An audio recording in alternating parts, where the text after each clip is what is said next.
Assalamualaikum warahmatullahi wabarakatuh. Saya Ayang Palupi Andewanda Kasari. Izinkan menyampaikan presentasi Jurnal Refleksi Dwi Mingguan Modul 1.1. Jurnal Refleksi Model Size Thinking Hats. Faktanya selama ini, saya sebagai guru masih mendominasi dalam proses pembelajaran. Saya belum menerapkan pembelajaran berdiferensiasi sesuai kemampuan dan potensi peserta didik. Saya masih menginginkan semua murid mendapatkan nilai yang bagus di semua mata pelajaran. Saya sering kecewa ketika peserta didik saya banyak yang belum memenuhi KKM meski materi sudah saya jelaskan berulang kali.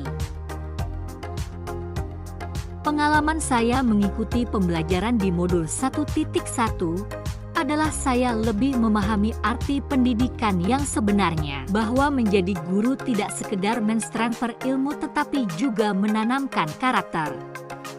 Guru harus sabar dalam menuntun dan membuka diri untuk mendengarkan setiap kebutuhan anak, sehingga guru mampu mendesain pembelajaran sesuai dengan kebutuhan anak, tanpa tekanan. Hal baik yang saya alami dalam proses tersebut, saya sadar bahwa menjadi guru bukan satu-satunya sumber belajar dan menjadi guru harus menghamba pada anak, di mana saya harus mendengarkan berbagai macam kemauan anak-anak dan menuntun mereka mencapai kemerdekaannya. Saya juga dapat memahami dan melihat anak-anak sebagai makhluk yang unik dan istimewa. Selain itu, saya juga harus meninggalkan ego saya untuk menciptakan pembelajaran yang interaktif menuntun kodrat alam dan kodrat zaman anak. Wawasan saya terbuka semenjak saya mengikuti program guru penggerak mulai tanggal 13 Juni 2024. Ketika saya memahami pemikiran Ki Hajar Dewantara tentang pendidikan, saya sangat senang dan terinspirasi untuk menjadi pendidik yang lebih baik bagi anak didik saya. Pada modul 1.1 saya banyak belajar melalui alur merdeka, mulai dari diri, eksplorasi konsep, ruang kolaborasi, demonstrasi kontekstual, elaborasi pemahaman koneksi antar materi, aksi nyata.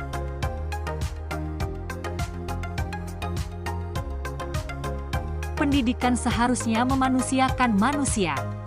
Pendidikan harus menyenangkan bagi anak.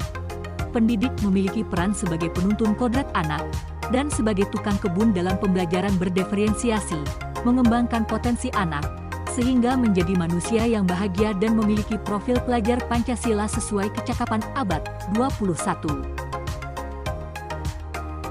Pembelajaran apa yang saya dapat dari proses ini? Saya lebih mengenali diri saya sebagai seorang pendidik. Saya dapat berefleksi sesuai dengan peranan saya.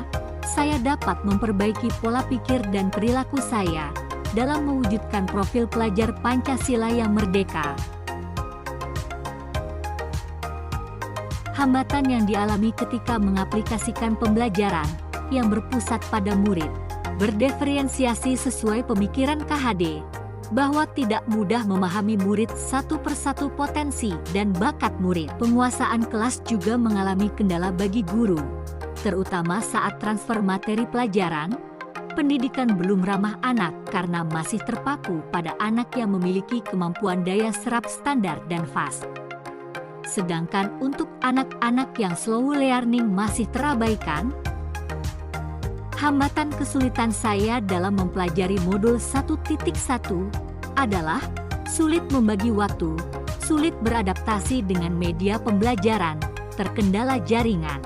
Solusi yang sementara saya lakukan, membuat video pembelajaran, menyiapkan waktu khusus untuk belajar secara otodidak dengan panduan YouTube, menyiapkan jaringan cadangan. Setelah saya mempelajari modul 1.1, saya akan mengaplikasikan pembelajaran yang berpusat pada siswa, pembelajaran yang menyenangkan. Sebagai guru saya menerapkan sistem AMONG.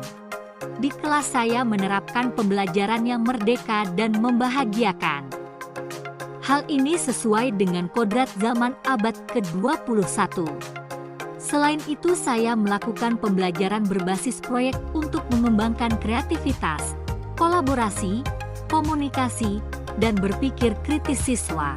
Sebagai pendidik, saya akan memberikan teladan yang baik, memberikan semangat dan dorongan kepada anak didik agar mereka mencapai kebahagiaan dalam hidup.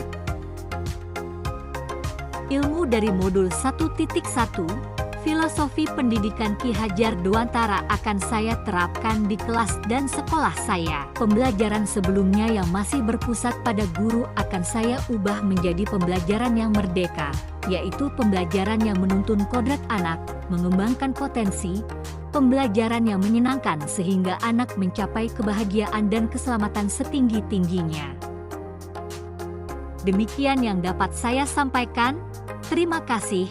Wassalamualaikum warahmatullahi wabarakatuh.